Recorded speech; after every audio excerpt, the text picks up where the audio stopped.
de hematología. Vamos el día de hoy a hablar de un tema muy importante como son los linfomas. Me comentan, ustedes son alumnos de pregrado de medicina, ¿verdad? Sí, bueno, vamos a hacerlo un poquito sencillo para que me puedan entender, ya que como ustedes deben saber ya, pues los linfomas son un grupo muy gigante de malignidades, digámoslo así, linfoproliferativas, las cuales pues se caracterizan, dicho de otra forma, por ser un tipo de cáncer o una neoplasia que va a afectar en diferentes modelos, se comporta de manera diferente y de manera diversa en respuesta, primero que nada, al tipo de linfoma y segundo, al tratamiento que vayamos a dar. Estas enfermedades se caracterizan porque se van a originar a nivel del tejido linfoide y a su vez pueden diseminarse, como les voy a indicar más adelante, hacia otros órganos. Lamentablemente, el pronóstico de los linfomas va a depender del tipo de linfoma o del tipo histológico, en qué estadio diagnosticamos al paciente y qué tipo de tratamiento le vamos a administrar. Entonces, esta imagen que les he puesto aquí es para recordar antes que nada, cuando yo hablo o les digo que los linfomas afectan a todo el sistema linfático, vamos a recordar dónde están los ganglios linfáticos.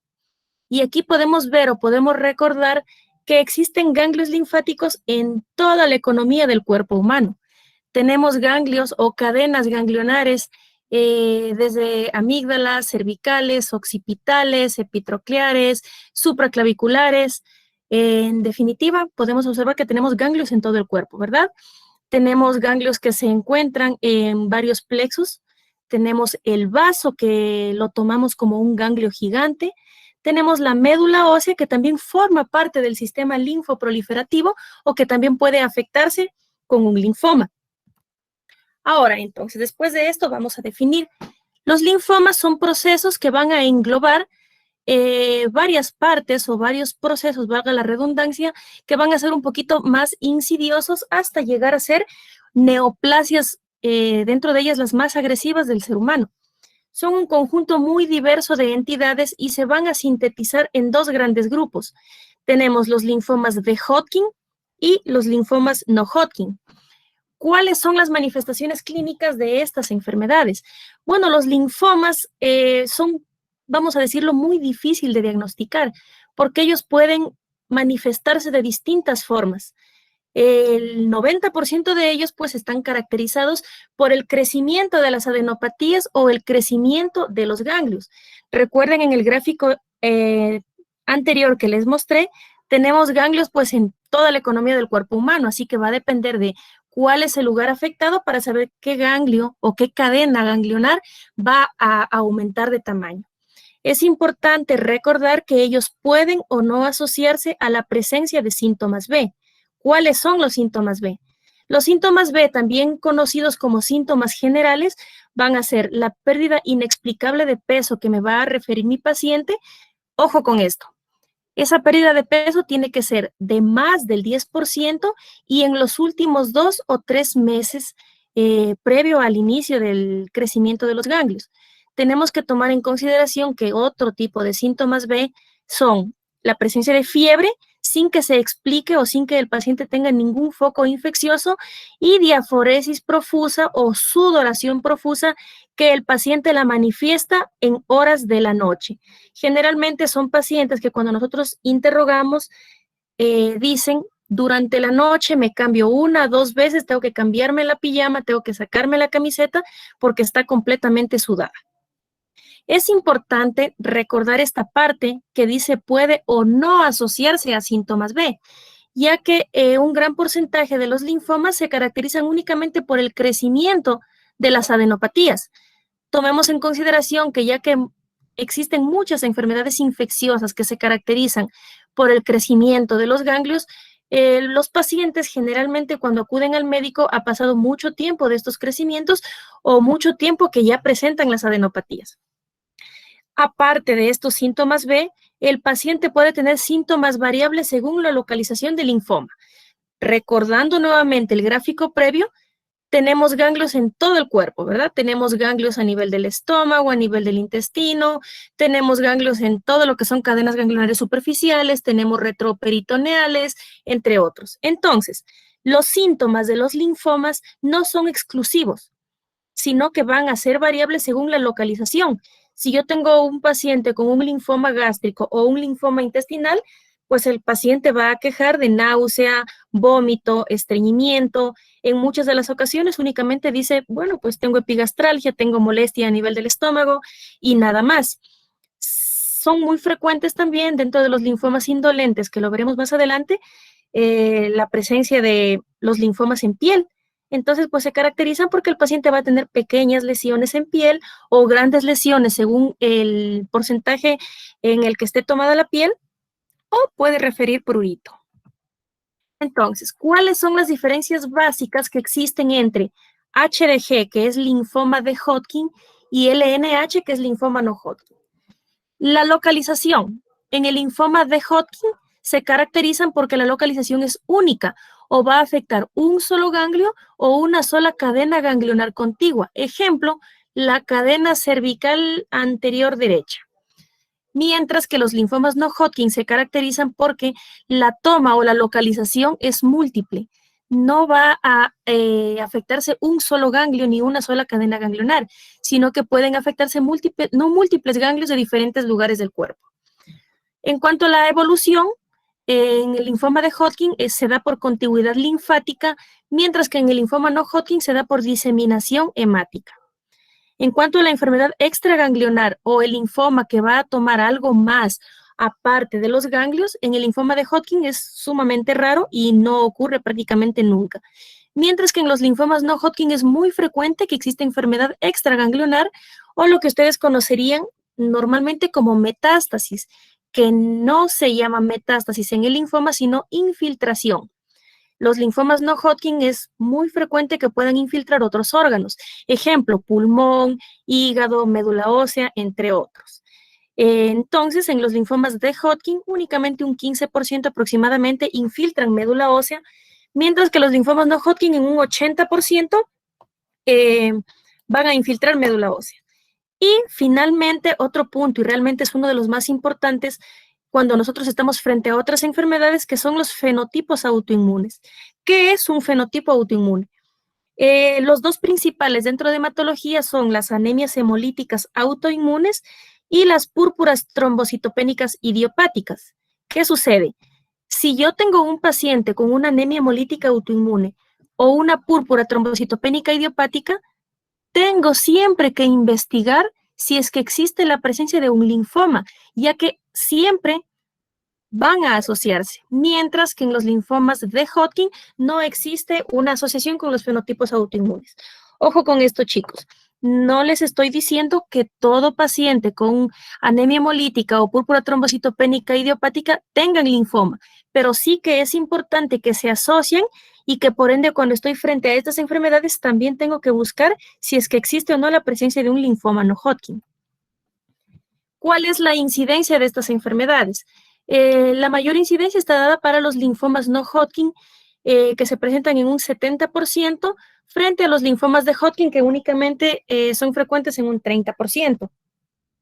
De los linfomas no Hodgkin, el 90% de ellos está representado por los linfomas de células B y únicamente un 10% está representado por los linfomas de células T o linfoma de células NK o natural killer.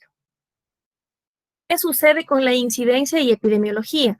Tenemos que tomar en consideración que al saber ya que los más frecuentes son los linfomas no Hodgkin, vamos a ver de ellos cuáles son los subtipos más frecuentes. Tenemos los linfomas difusos de células grandes B, que es el primero en frecuencia, el linfoma folicular el segundo en frecuencia, los linfomas MALT, que más adelante les voy a explicar, los terceros en frecuencia. ¿Sí? Y entre los linfomas, entre el 10% de linfomas no Hodgkin que son de células T o NK, los más frecuentes son los linfomas de células T periféricos. Ahora, es muy importante cuando ustedes hablan sobre linfomas tomar en consideración la etiopatogenia de estas enfermedades, ya que un linfoma no aparece como una mutación de novo, como por ejemplo ocurre en una leucemia. que se produce por una mutación de novo que ocurre a nivel de la médula ósea. En el caso de los linfomas, generalmente puede haber una exposición o una enfermedad asociada, lo cual incrementa el riesgo para desarrollar linfoma. Este incremento de riesgo está dado entre un 10 y un 90% según las enfermedades. Hablamos que pacientes que tienen enfermedades o inmunodeficiencias hereditarias como los síndromes que están en pantalla, síndrome de Klinefelter, Shediac-Higashi, ataxias telangiectasias, Witt-Scott-Aldrich o enfermedades de inmunodeficiencia variable común, tienen un mayor porcentaje de presentar linfomas. Pacientes con enfermedades autoinmunes tipos Sjögren, enfermedad celíaca, artritis reumatoidea y lupus eritematoso sistémico también tienen un incremento en cuanto a la presentación o a la asociación a presentar un linfoma. Esto, chicos, es muy importante, sobre todo porque a pesar que estos síndromes no son muy frecuentes, las enfermedades autoinmunes sí lo son. Y cuando estamos frente a un paciente con una enfermedad autoinmune, es muy importante por lo menos una vez al año solicitar estudios de imagen, particularmente tomografía, para poder descartar que exista una asociación a un linfoma. Tenemos también las enfermedades de inmunodeficiencia adquiridas, entre ellas la más común, que es la infección por VIH, y las hipogamma-globulinemias, que también están asociadas al incremento de riesgo para desarrollar un linfoma. Y lo que pues siempre ocurre en la mayoría de los cánceres, ¿no? Que son las exposiciones a drogas o a agentes químicos, entre ellas fenilidantoína, dioxina, radiaciones, radioterapias o pacientes que hayan recibido quimioterapias previas por otro tipo de neoplasia. Otra parte muy importante que se asocia con un riesgo incrementado para desarrollar linfoma son las enfermedades virales. Cada una de ellas tiene diferente asociación. Ejemplo, el virus del Epstein-Barr. Ustedes saben, me imagino que Colombia también debe tener porcentajes iguales a Ecuador. Nosotros aquí tenemos aproximadamente un 30% de nuestros niños que suelen padecer o suelen presentar una mononucleosis infecciosa secundaria a virus de Epstein-Barr. ¿Qué sucede? Que después de ello nosotros tenemos que cuidar al paciente porque es muy frecuente que aquellos que tuvieron un virus de Epstein-Barr puedan desarrollar al año o con el pasar de los años linfomas de Burkitt, linfoma post-trasplante, linfomas difusos de células grandes primarios del sistema nervioso central, linfomas de Hodgkin, y hay un gran porcentaje también de pacientes que pueden presentar linfoma de células NK de tipo nasal. Existe el famoso virus HTLV1 o el virus linfotropo humano, el cual se asocia a leucemia linfoma de células T del adulto. Pacientes que tienen VIH, es muy frecuente en ellos la asociación con linfomas difuso de células grandes B y linfoma de Burkitt. Pacientes que presentan hepatitis C suelen también asociarse o se incrementa el riesgo para desarrollar linfoma linfoplasmocítico. Lo que sigue a continuación es muy importante, chicos, porque es una gran discusión que siempre suelo tener yo con los gastroenterólogos, y es el Helicobacter pylori. ¿Qué sucede? El 100% de los pacientes con linfomas gástricos, el 100% de los pacientes con linfoma gástrico tienen Helicobacter pylori positivo, lo que significa que el Helicobacter pylori sí podríamos llamarlo como una lesión precancerígena o como una enfermedad que me puede predisponer a desarrollar un linfoma. Y es por ello, chicos, que a pesar que yo a mi paciente le haga un Helicobacter pylori y me salga negativo, antes de yo iniciar una quimioterapia a un paciente con un linfoma gástrico, tengo que primero dar triple terapia o erradicar el Helicobacter pylori, independientemente de que me salga negativo, porque ya les estoy comentando que el 100% de linfomas gástrico siempre son por Helicobacter pylori.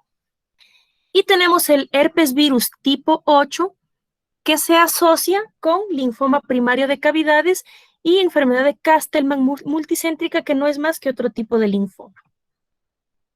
Dentro de lo que es la clasificación de los linfomas, existen múltiples clasificaciones que van a ver la morfología del linfoma, la histología, el inmunofenotipo, la citogenética, las alteraciones moleculares y todo lo que es clínica de los linfomas. Sin embargo, nosotros nos vamos a basar para su mejor entendimiento a la clasificación de la OMS. ¿Por qué? Porque ella prioriza el estado de la diferenciación de la célula tumoral y agrupa todos los criterios que les comenté anteriormente. Entonces, ¿qué es la importancia de esta clasificación? Que incluye a los linfomas tanto Hodgkin como no Hodgkin, incluye otro tipo de neoplasias que también son linfoproliferativas como las de las células histiocíticas y células mieloides.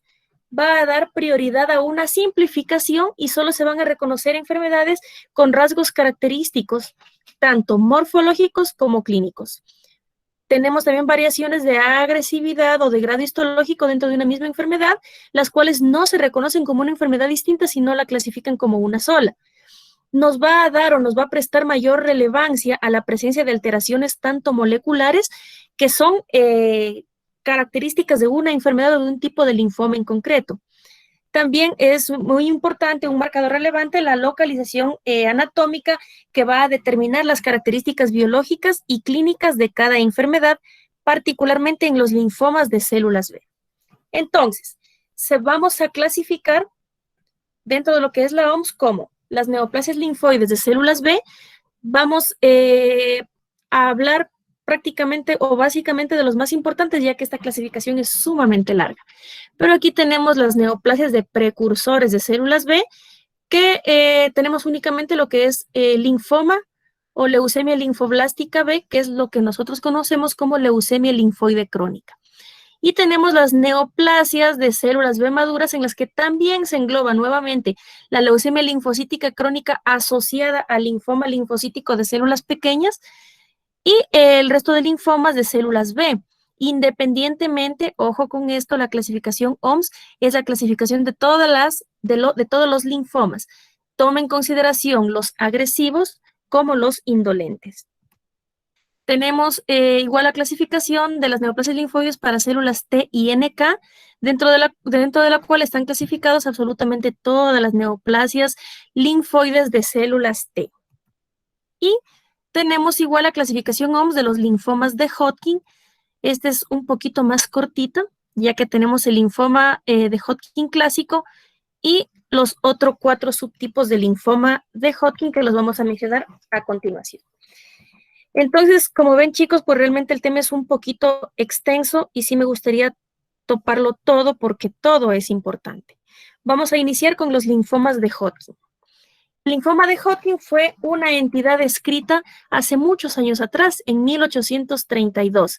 Y esta se caracteriza básicamente porque se presenta como una enfermedad primaria ganglionar, en la cual vamos a tener un predominio no solo de unas células neoplásicas, y eso es lo que la diferencia del linfoma no Hodgkin, que en el linfoma no Hodgkin tenemos células neoplásicas, mientras que en el linfoma de Hodgkin va a existir un gran predominio de células reactivas con una pobreza de células neoplásicas o 1, 2, 3 y hasta no más de 4 células neoplásicas.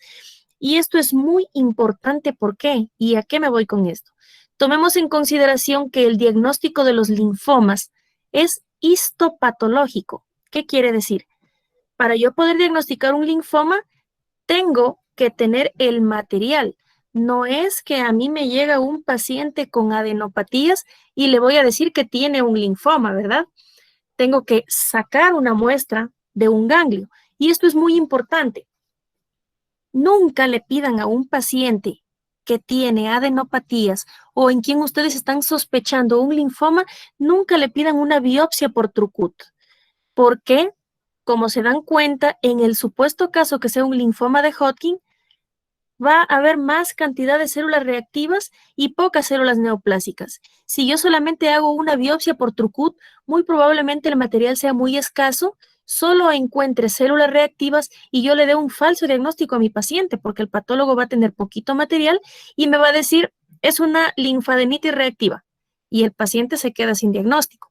Entonces aquí viene la importancia. Siempre que yo tenga un paciente con un cuadro de adenopatías, que sea persistente, que tenga más de 2 meses, que haya incrementado con el pasar del tiempo, independientemente de si hay o no síntomas B, Si yo sospecho que mi paciente es un linfoma, tengo que pedir exéresis de la adenopatía o pedirle al cirujano que saque completamente todo el ganglio y a todo el material o a todo el ganglio, y yo lo envío a estudiar con el patólogo para que él pueda hacer diferentes cortes, estudie completamente toda la arquitectura ganglionar y pueda estar seguro de si es o no es un linfoma.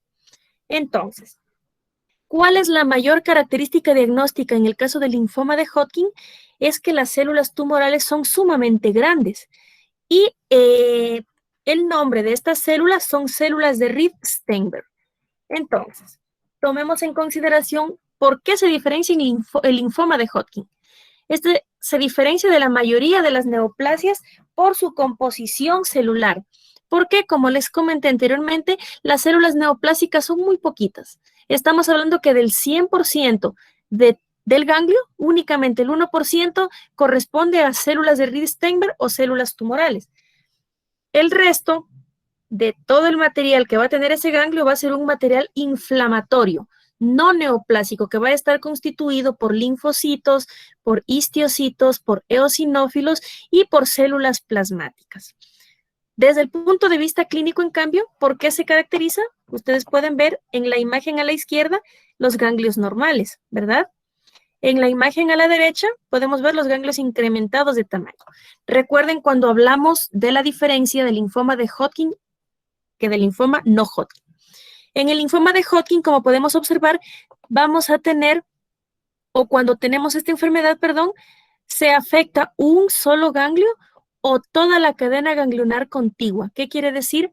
Que únicamente va a afectar los ganglios de una misma cadena ganglionar. Jamás en la vida un linfoma de Hodgkin me va a afectar ganglios cervicales y también los inguinales. No. Solamente es la misma cadena ganglionar o un solo ganglio. Y esta es la diferencia entre el linfoma de Hodgkin y no Hodgkin, pues aparte de la histología, por supuesto. Tenemos que tomar en consideración que cuando no tratamos la enfermedad, ahí sí se puede diseminar a otros grupos ganglionares que sean vecinos o que estén contiguos. Ejemplo, si aquí tengo afectada la cadena ganglionar submandibular, izquierda, y digo que se me van a afectar los grupos ganglionares vecinos, quiere decir que se me pueden afectar las cervicales anteriores, cervicales medias, cervicales posteriores o submentonianas, ¿sí? Porque se va a afectar únicamente por vecindad o por contigüidad.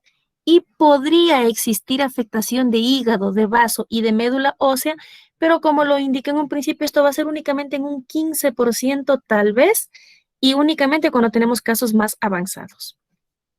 Entonces, es muy importante dentro de la patogénesis de los linfomas de Hodgkin tomar en consideración que generalmente esta enfermedad está dada por una exposición precoz a agentes que en muchas de las ocasiones son no identificados y que tienen bajo potencial oncogénico. De ellos ya hablamos, ¿verdad? Epstein-Barr virus, particularmente en el linfoma de Hodgkin tenemos un 90% de asociación a personas que en su niñez o en su adolescencia tuvieron o padecieron de un virus de Epstein-Barr. Y entonces, cuando yo examino el ganglio, examino las células de Reed-Steinberg o las células tumorales, ellas van a tener o se va a demostrar la presencia de antígenos para virus de Epstein-Barr. Entonces, el linfoma de Hodgkin, habíamos hablado que se clasifica, ¿no es cierto?, en el linfoma de Hodgkin clásico y en las otras subclasificaciones. Dentro del linfoma de Hodgkin clásico, este está caracterizado porque la proliferación clonal de las células de Hodgkin va a estar dada primero por las células de Reed-Steinberg y segundo, cuando hablamos de marcadores, van a coexpresar la variable o van a expresar CD30 positivo. Podemos observar en esta imagen que todos son, esto es una arquitectura ganglionar, podemos ver que tiene un infiltrado, ¿verdad? Podemos ver histiocitos, podemos ver linfocitos y únicamente tenemos aquí 1, 2 y 3 células de Reed-Steinberg.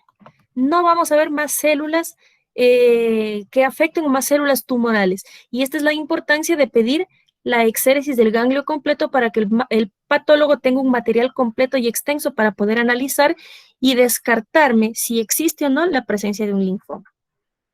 El siguiente subtipo del linfoma de Hodgkin es el linfoma de Hodgkin tipo esclerosis nodular, que de todos los linfomas de Hodgkin es el subtipo más frecuente.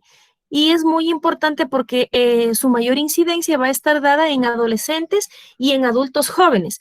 Y pues por ello vamos a ver que está muy asociado con el virus de Epstein-Barr. Generalmente niños o jóvenes que les da Epstein-Barr, 1, 2, 3 años después pueden presentar un linfoma de Hodgkin.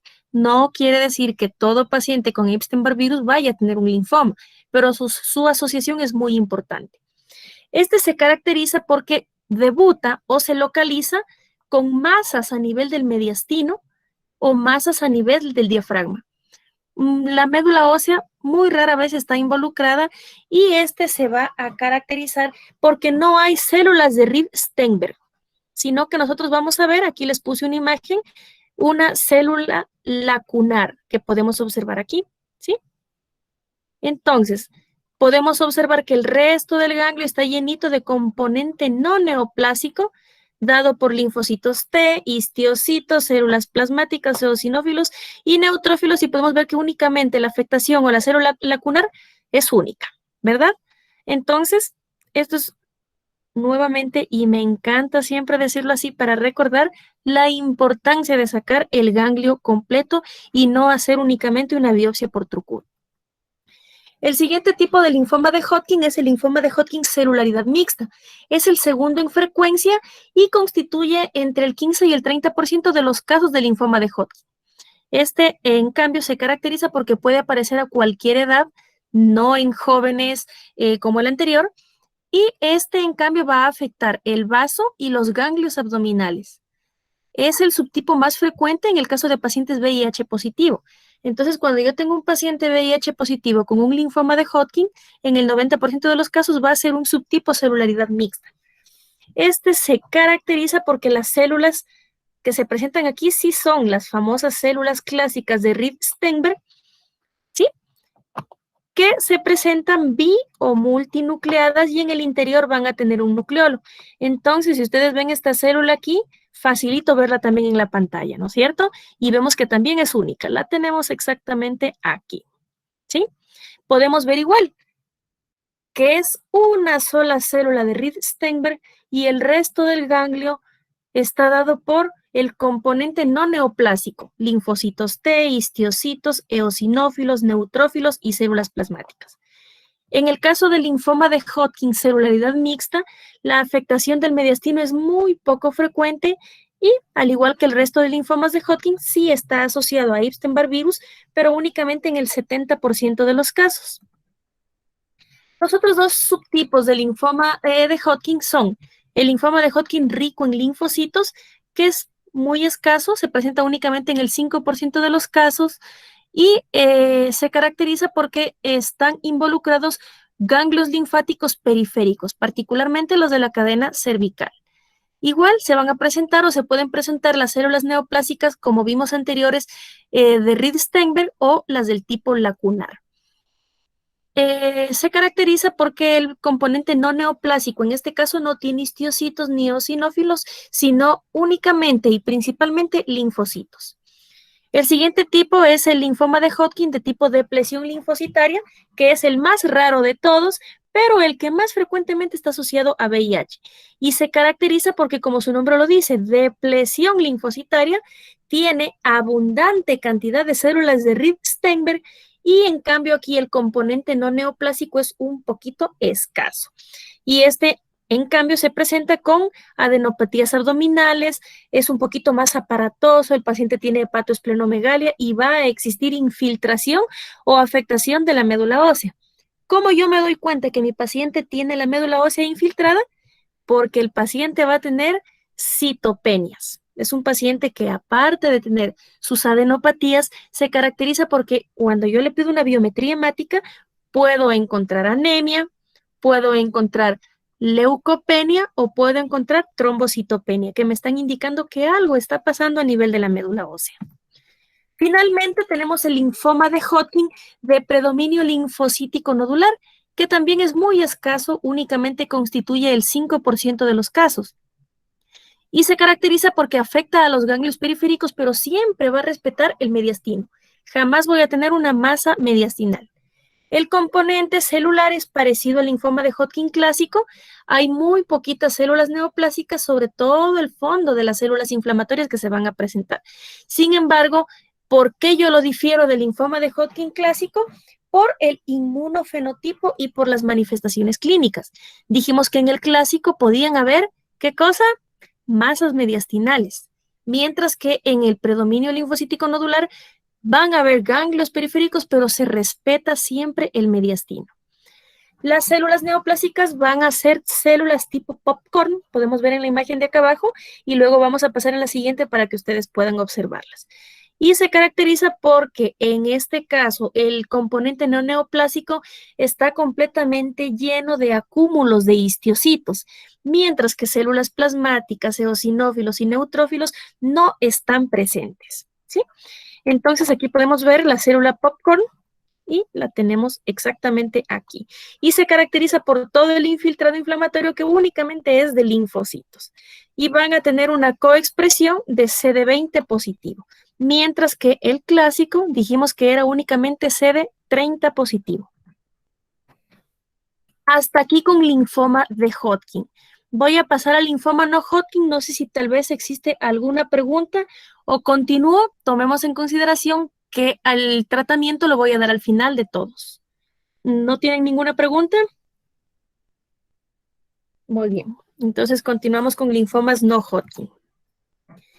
Los linfomas no Hodgkin, en cambio, se caracterizan porque asimismo son un conjunto grande y heterogéneo de enfermedades, las cuales tienen diferente modelo de comportamiento y van a comportarse de manera diferente al tratamiento, así como los pronósticos son variables. Entonces, ¿dónde se originan? Tal como ya lo mencionamos anteriormente, ¿verdad? Se originan en los tejidos linfoides, pero a diferencia del linfoma de Hodgkin, se caracterizan porque pueden diseminarse a otros órganos, ¿ok? ¿Y cuál es la otra cosa? Que estos linfomas no Hodgkin son mucho menos previsibles que los linfomas de Hodgkin. Entonces, el pronóstico de esta enfermedad va a depender del tipo histológico, del estadio del diagnóstico y del tratamiento que yo le dé al paciente. Anteriormente ya conversamos, sin embargo, les vuelvo a repetir aquí para recordar los linfomas no Hodgkin. De ellos, los más frecuentes es el difuso de células grandes B, que es muy agresivo.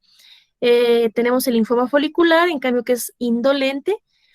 Tenemos los linfomas de la zona marginal, tenemos los linfomas de células T periféricas y vamos viendo que los porcentajes van disminuyendo. Realmente a mí me encantaría, chicos, que ustedes conozcan y se familiaricen con las dos histologías más frecuentes, que son el difuso de células grandes B y el linfoma folicular. No vamos a hablar aquí de todos los linfomas porque si no nos quedamos toda la noche y no terminamos. Ellos sí son bastantes, pero hay que tomar en consideración siempre los subtipos histológicos para poderlos clasificar. Según la clasificación que yo les dé, voy a orientar mi tratamiento, así que esto es muy importante.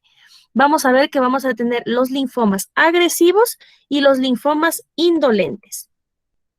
¿Cómo diagnostico? Nuevamente, vamos a repetir y recordar que el diagnóstico de los linfomas no Hodgkin, al igual que los linfomas de Hodgkin, es histopatológico, ¿ok? Entonces, tengo que hacer exéresis o sacar el ganglio, hacer un exéresis de la adenopatía y el patólogo la va a colorear a esa muestra después de fijarla en una laminita con la famosa hematoxilina eosina. Tenemos que recordar que para poder obtener el ganglio tengo que hacer mediante una biopsia quirúrgica o la exéresis de un ganglio linfático. Pero, si recordamos, les dije que aquí también va a haber afectación extranodal. Entonces, tenemos que tomar en consideración cuando yo sospecho un linfoma y poder sacar la muestra. ¿Por qué es importante esto? Si ustedes recuerdan, yo les dije que el Helicobacter pylori me puede ocasionar linfoma no Hodgkin.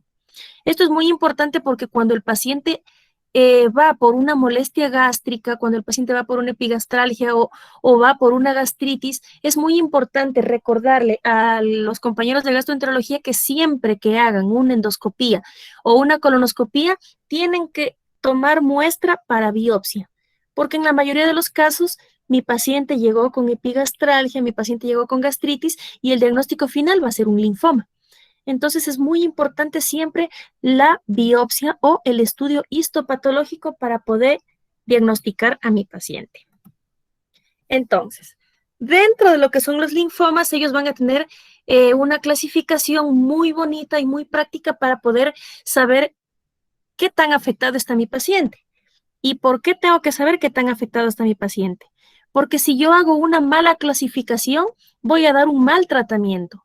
Pero si yo hago una buena clasificación, le voy a dar un buen tratamiento. Tenemos diferentes tipos de linfomas, como les dije, y las afectaciones van a ser diferentes. Ejemplo, si solo tengo afectado un solo o una sola región ganglionar aislada, o que tenga afectado solo el estómago, por ejemplo, o un solo órgano, estoy hablando de un estadio 1. Cuando ya existen dos o más regiones ganglionares del mismo lado del diafragma, o existe una afectación de un órgano, ¿ya? O un sitio extralinfático asociado a todos los ganglios de su alrededor, estamos frente a un estadio 2. Cuando se afectan los ganglios linfáticos ya de ambos lados del diafragma, o si es que está afectado un órgano más un sitio extralinfático que esté asociado, sea del vaso o sea de ambos, es un estadio 3. A su vez, el estadio 3 se va a subdividir en 3.1 y 3.2. Pero esto, ¿cuándo? 3.1 cuando la afectación del abdomen está limitada solo al abdomen superior, tomando en cuenta por encima de la vena renal. Y el 3.2 cuando la afectación de los ganglios es por debajo o toma o afecta los ganglios pélvicos y los ganglios o los ganglios paraaórticos.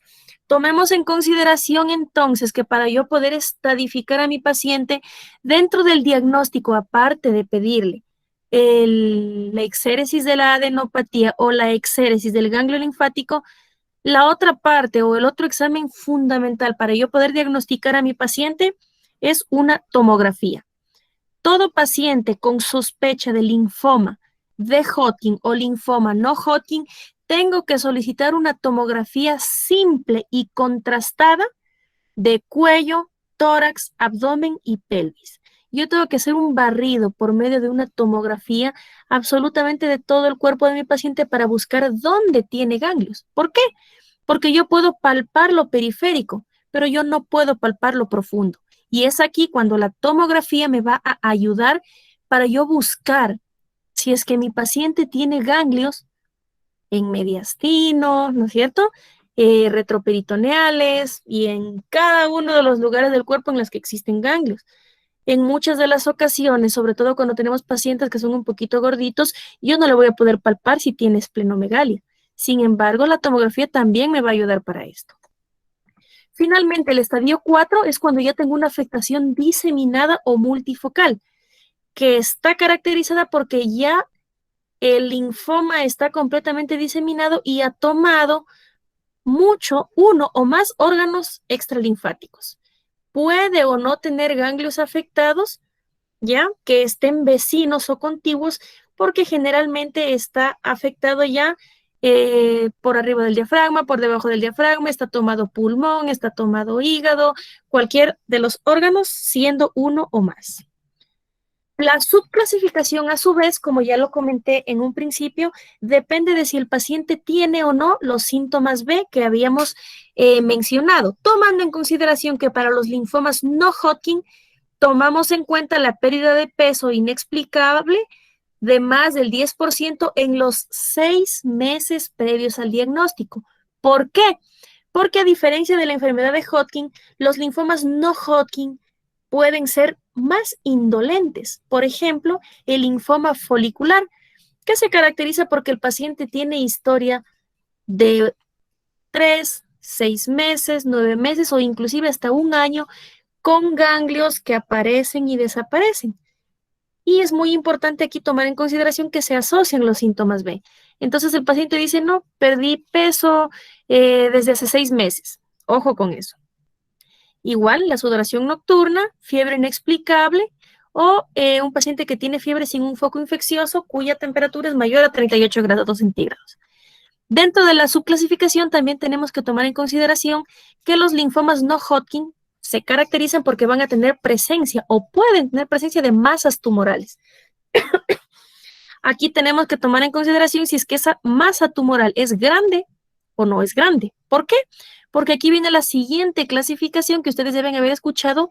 El paciente tiene masa bulky. Mucho ojo con esto. Una cosa es el linfoma de Burkitt y otra cosa es la masa bulky. El linfoma de Burkitt es una subclasificación de los linfomas que también se asocia con la leucemia linfoide aguda. Mientras que la masa bulky es la presencia de una gran masa tumoral que mida más de 10 centímetros, independientemente de su localización. Entonces, si yo tengo un paciente que viene con pérdida de peso, con sudoración nocturna, palpo, siento una masa en el abdomen, pido la tomografía y veo que en esa tomografía me reporta una masa tumoral de 11 centímetros, ya estoy hablando de que el paciente tiene una masa bulky. Y pues hablamos de una no masa bulky cuando las masas miden menos de 10 centímetros. Ahora, a propósito del tratamiento, es muy importante tomar en consideración, o esta es la importancia de la clasificación de Ann Arbor. ¿Por qué? Si es que mi paciente está en una clasificación Ann Arbor o un estadio 1 o 2, estamos hablando de que el paciente tiene un estadio localizado. Aquí también tomamos en consideración si es que el paciente tiene ausencia de síntomas B y tiene ausencia de masas bulky. En estos casos, digo, mi paciente tiene un estadio localizado, por ende, su pronóstico va a ser mucho mejor y por ende voy a poner menos cantidad o menos ciclos de quimioterapia. Mientras que cuando estoy frente a un paciente con un estadio avanzado, que quiere decir un estadio 2 que tenga más de 3 regiones ganglionares o los estadios 3 o 4, o un paciente que tenga presencia de síntomas B, o un paciente que tenga una masa bulky, el pronóstico cambia completamente, porque ya va a tener un mal pronóstico y voy a necesitar no 4, no 6, sino 8 ciclos de quimioterapia. Ahora, en los últimos 20 años es muy importante tomar a consideración cuál ha sido el resultado del tratamiento de todas las variedades de los linfomas. Esto es algo muy importante. Vamos a hablar del tratamiento. Dejé para el final el tratamiento porque tanto los linfomas de Hodgkin como los linfomas no Hodgkin tenemos que tomar en consideración dos cosas. ¿Cuál es la primera?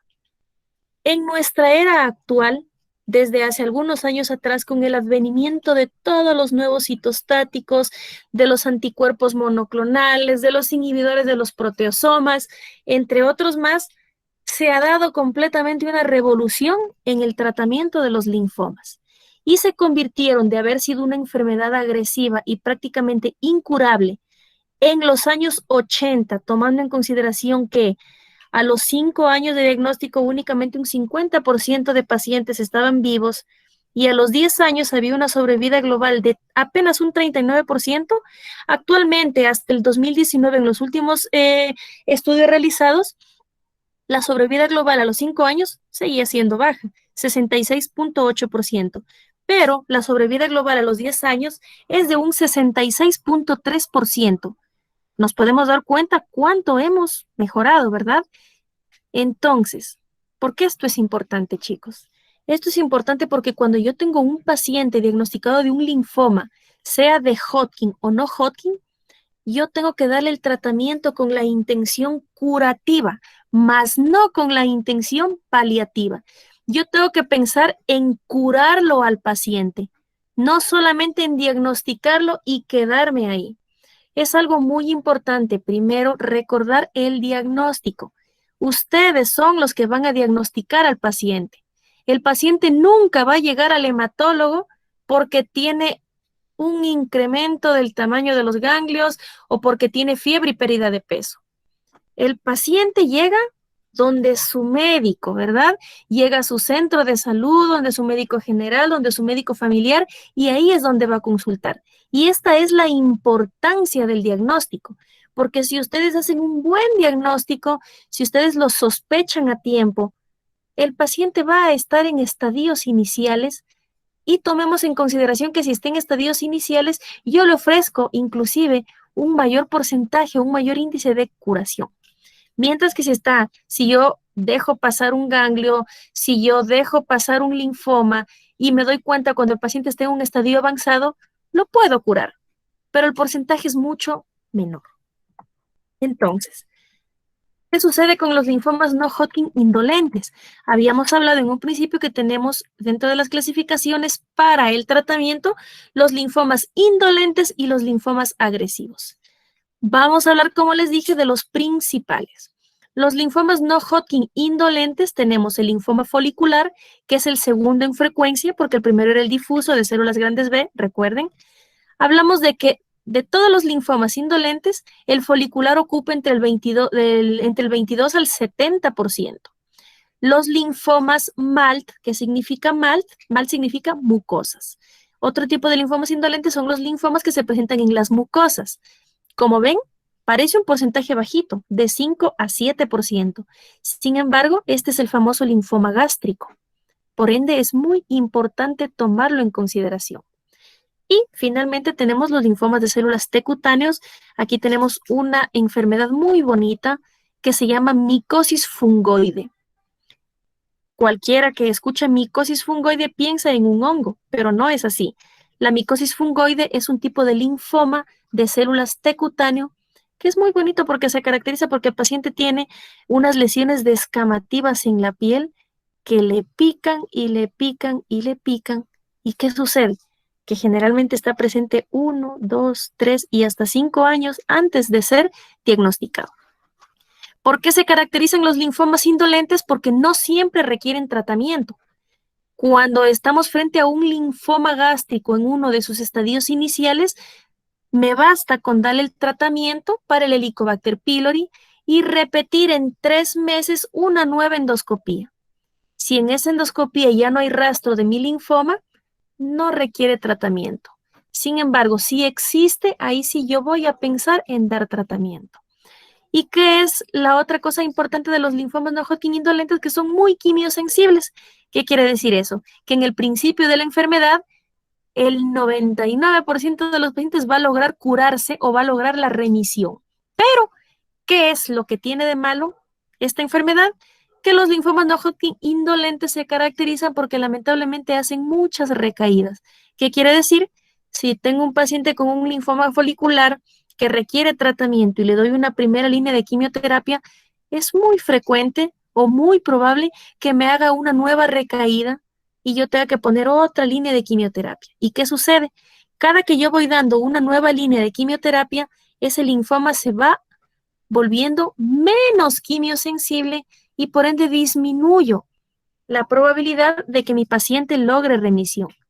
Sin embargo, si yo tomo en consideración y doy la quimioterapia adecuada, no va a ser muy frecuente que mi paciente haga una recaída antes de los 2 años de haber recibido su primer quimioterapia. Ahora, ¿por qué se caracterizan estos linfomas de histología indolente? Primero, porque a su debut o a su diagnóstico, su signo más frecuente de presentación es la presencia de adenopatías periféricas, las cuales pueden estar localizadas o generalizadas. Se caracterizan porque son de una aparición muy lenta. El paciente dice, por ejemplo, me salió un ganglio y a los 3 meses me salió otro y llevo 1 año con ganglios, ¿sí? Porque el paciente no se preocupa porque no son masas voluminosas. Generalmente los linfomas indolentes se caracterizan porque son pequeños ganglios que no son dolorosos y que son muy insistentes, que siempre se mantienen, pero que pueden hacer cuadros de regresión. ¿Qué quiere decir? Que aparecen y desaparecen. Por ende, y esto es lo importante, el médico se puede confundir con una enfermedad infecciosa y dejarlo pasar. Y es por ello que siempre tenemos que estar muy pendientes de los pacientes que se presentan con adenopatías. También se caracterizan porque la afectación extranodal o que ellos estén fuera de un ganglio o que tengan síntomas B al diagnóstico es muy raro, muy raro. No les digo que no se presentan, pero cuando se presentan me está indicando que ya es un poquito más agresivo. Generalmente en estos pacientes es frecuente la infiltración de médula ósea y tal como lo expliqué en los linfomas de Hodgkin, se manifiesta porque el paciente tiene citopenias, tiene leucopenia, tiene anemia, tiene trombocitopenia. El pronóstico, como les comenté, es relativamente bueno con una sobrevida global con los nuevos esquemas de quimioterapia que va entre los 5 y los 10 años. Pero, como ya lo dije, mientras va pasando el tiempo, mientras más ciclos de quimioterapia les doy, se vuelve más refractario o muy poca su respuesta a la quimioterapia. Y la otra cosa que se caracteriza es porque puede progresar. ¿Qué quiere decir eso? Cuando quiere evolucionar, cuando mi paciente recae, yo siempre tengo que volver a sacarle un ganglio, porque en muchas de las ocasiones se transforman hacia otras formas histológicas. Es muy frecuente y he visto muchos casos de pacientes con linfomas foliculares que a los 5 años, a los 2 años, a los 10 años, a los cualquier año después de que hayan estado en remisión, se presentan de forma agresiva. Y cuando hacemos la nueva histología, ya no se trata de un linfoma folicular, se trata de un linfoma difuso de células grandes B, que ya es algo muy agresivo. Entonces, ¿cuáles son los linfomas no Hodgkin agresivos? Los linfomas no Hodgkin agresivos se caracterizan porque, a diferencia de los indolentes, si yo no le doy quimioterapia a mi paciente, el paciente va a fallecer en pocos meses. Pero se caracterizan porque dando una terapéutica apropiada, una quimioterapia adecuada y al tiempo adecuado, son muy potencialmente curables. Y a pesar de ser agresivos, a pesar de que los pacientes al debut puedan fallecer durante la quimioterapia, cuando el paciente se cura, es muy poco probable que pueda presentar una recaída. De los linfomas no Hodgkin agresivos, el más frecuente es el linfoma no Hodgkin difuso de células grandes B, que ocupa entre el 30 y el 40% de todos los linfomas, seguido por el linfoma de células del manto y los de células T periféricas y anaplásicos, que desgraciadamente son los más agresivos y los que tienen menor probabilidad de una curación completa. Y lamentablemente, pues los agresivos son los más frecuentes. ¿Qué tengo que tomar en consideración cuando yo voy a tratar un linfoma? Primero, el tratamiento de de absolutamente todos los linfomas es importante porque yo tengo que mantener la intensidad de la dosis planificada. ¿Qué quiere decir? Lo repito nuevamente, mi intención es curar al paciente, mi intención no es hacer algo paliativo, mi intención no es dejarlo o tratarlo hasta que dure. Mi intención es curarlo y esto, chicos, es muy importante. Ustedes no tienen que ver a la enfermedad, ustedes tienen que ver al paciente. En muchas de las ocasiones yo veo un linfoma agresivo y digo, no, no lo voy a tratar, pero no es así. Tengo pacientes que con linfomas muy agresivos, con excelente estado general, han logrado la remisión y se encuentran curados en este momento. La siguiente cosa es que tenemos que tomar en consideración la intensidad de la dosis planificada. ¿Qué quiere decir eso? Yo tengo que explicarle a mi paciente cuando lo diagnostico qué es lo que tiene. Usted tiene un linfoma, ¿verdad? Yo no le puedo dar descanso al linfoma. Y esto nosotros siempre tenemos que recordarles a nuestros pacientes. Nosotros sabemos, ¿verdad?, que el tratamiento para todos los linfomas está dado por la quimioterapia. Y pues por supuesto que toda quimioterapia tiene sus efectos adversos, particularmente los más conocidos: náusea, vómito, estreñimiento, sensación de cansancio, de agotamiento. En muchas de las ocasiones puede haber neutropenia febril secundaria a la quimioterapia y pues mi paciente va a debutar con fiebre o con infecciones. Entonces nosotros tenemos, cuando recién diagnosticamos a nuestros pacientes, que recordarles qué es un linfoma y que al linfoma no se le puede dar descanso, por ende tenemos que ser constantes y agresivos con el tratamiento.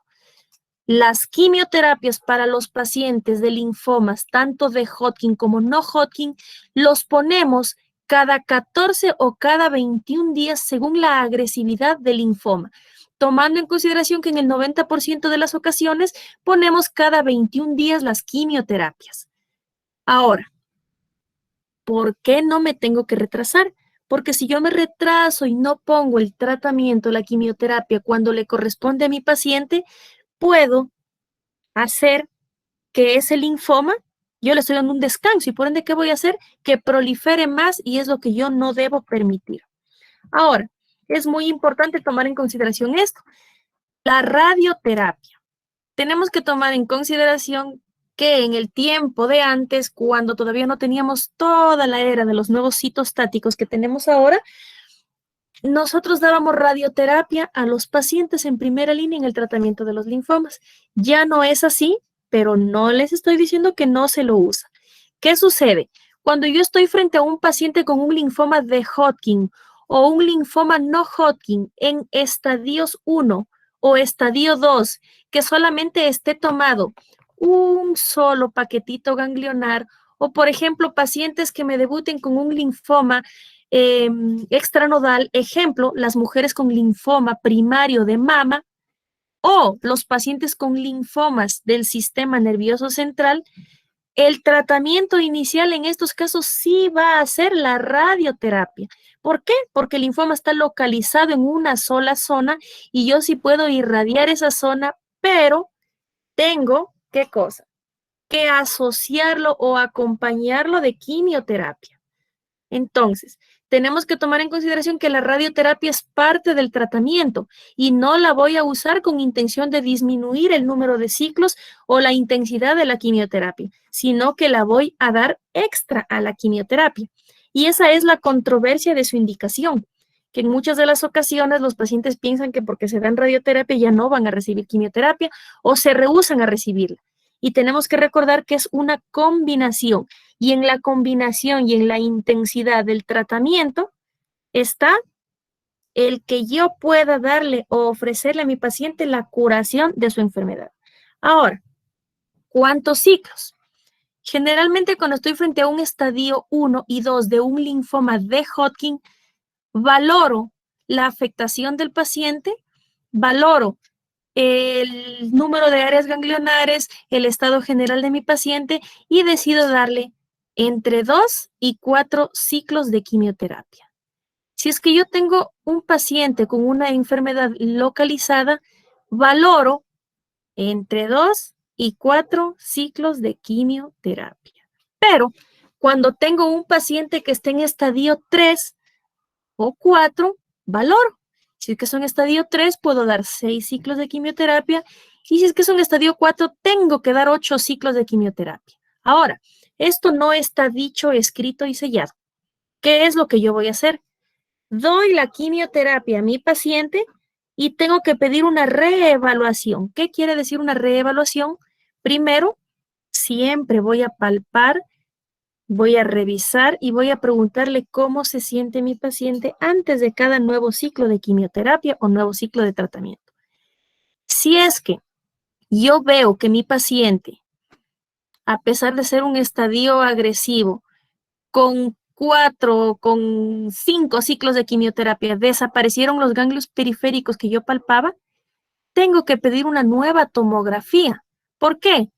Porque al yo pedir las tomografías, voy a comparar con las iniciales y voy a ver qué tan efectiva fue mi quimioterapia. Si es que ya desaparecieron las adenopatías, pues no tengo por qué culminar los 8 ciclos de quimioterapia, ¿verdad? Sino que terminaré los 6 ciclos de quimioterapia que le haya dado y después de eso me voy a pasar a la observación. La observación de los pacientes hasta que cumplen los 2 años después de haber culminado la quimioterapia va a ser siempre cada 3 meses. Después que hayan cumplido los 2 años de haber culminado su quimioterapia, empiezo a ver al paciente cada 6 meses. Jamás voy a descuidarlo y verlo cada año, ni declararlo curado y decirle que se vaya, porque en muchas de las ocasiones pueden existir recurrencias de la enfermedad. Muchas gracias.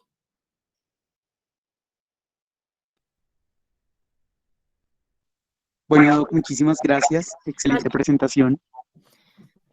¿Alguna pregunta tal vez?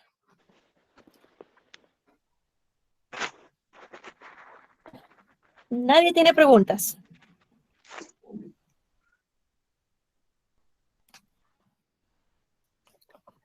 A ver, vamos a ver, por aquí creo que tengo una pregunta. Vamos a ir revisando para irles contestando todas las preguntas, ¿ok? A ver.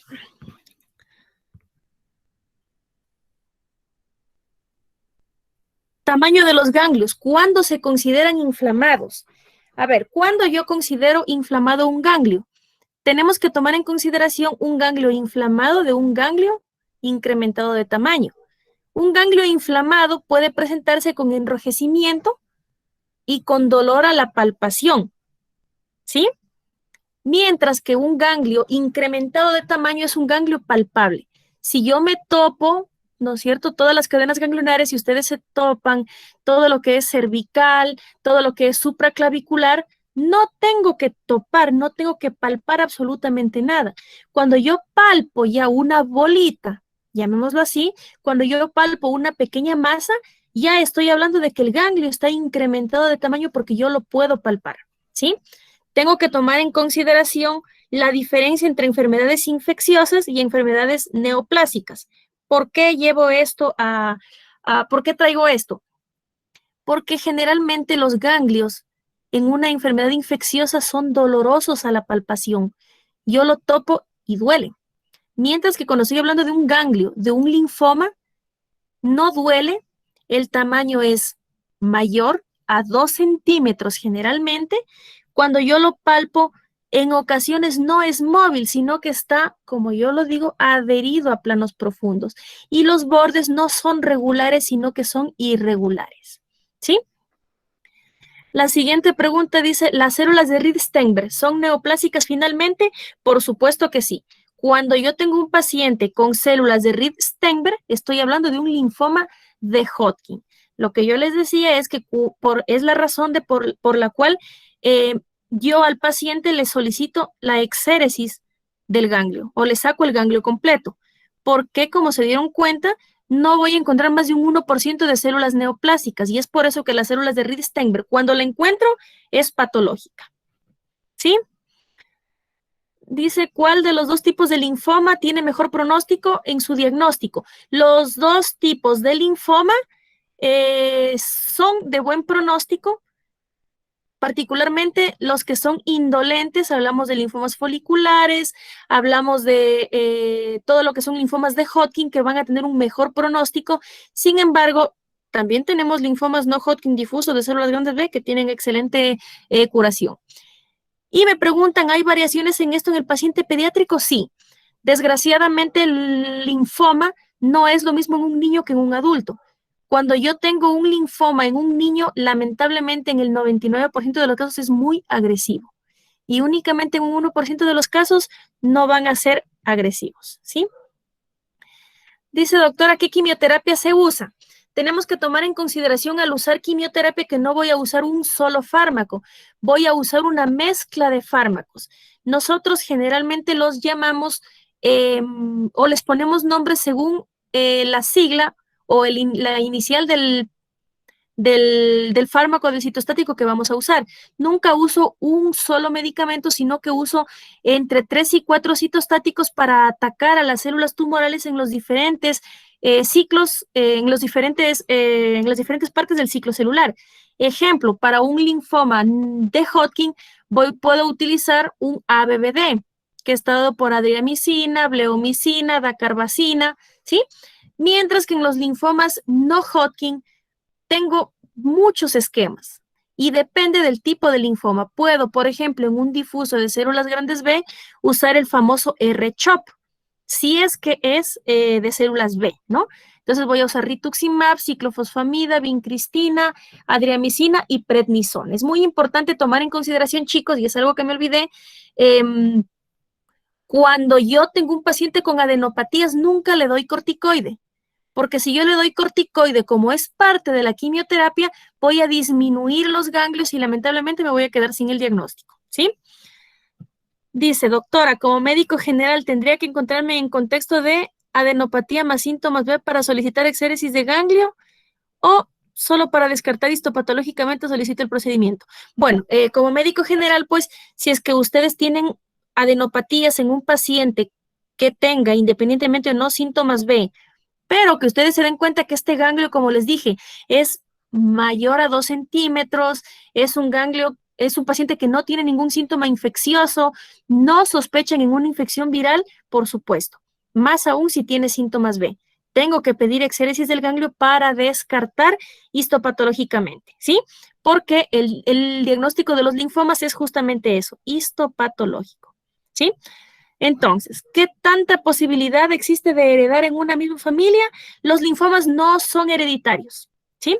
Los linfomas no son hereditarios, ellos se presentan, como pudieron ver, por asociación a algo. Sin embargo, sí existen y sí se ha visto, aunque es muy escaso, pacientes o personas miembros de una misma familia, particularmente en los linfomas de Hodgkin, celularidad mixta, que sí se ha visto 3 o 4 más miembros de una misma familia que tengan un linfoma de Hodgkin celularidad mixta.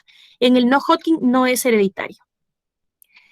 Y la última pregunta dice, ¿en el mal gástrico hay presencia de células neoplásicas o son un cúmulo de células reactivas a la infección de H. pylori? Tenemos que tomar en consideración que el Helicobacter pylori tiene varias fases, ¿verdad? Tiene varias etapas. Cuando está con metaplasia intestinal o cuando existe el cúmulo de células reactivas, todavía estamos hablando de una lesión, podríamos llamarla premaligna, ¿sí? O está empezando a dañarse la mucosa gástrica. Eso no significa linfoma. Cuando ya tenemos un linfoma, ya tenemos alteración de toda la arquitectura de la mucosa gástrica y pues el diagnóstico igual es histopatológico y está dado porque ya son mutaciones o traslocaciones genéticas que van a marcar cuando el patólogo hace las diferentes tinciones. ¿Sí? Esas son todas las preguntas. No sé si les queda tal vez alguna otra duda.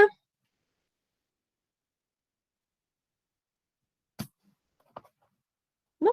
Eso sería todo entonces. Muchísimas gracias por su atención.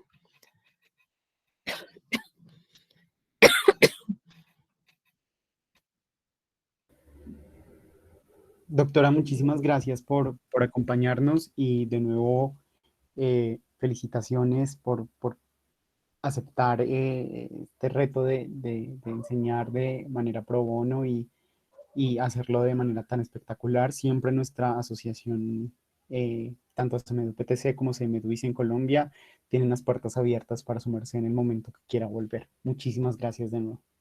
Gracias a ustedes por la invitación. Un gusto con todos. Que les vaya muy bien.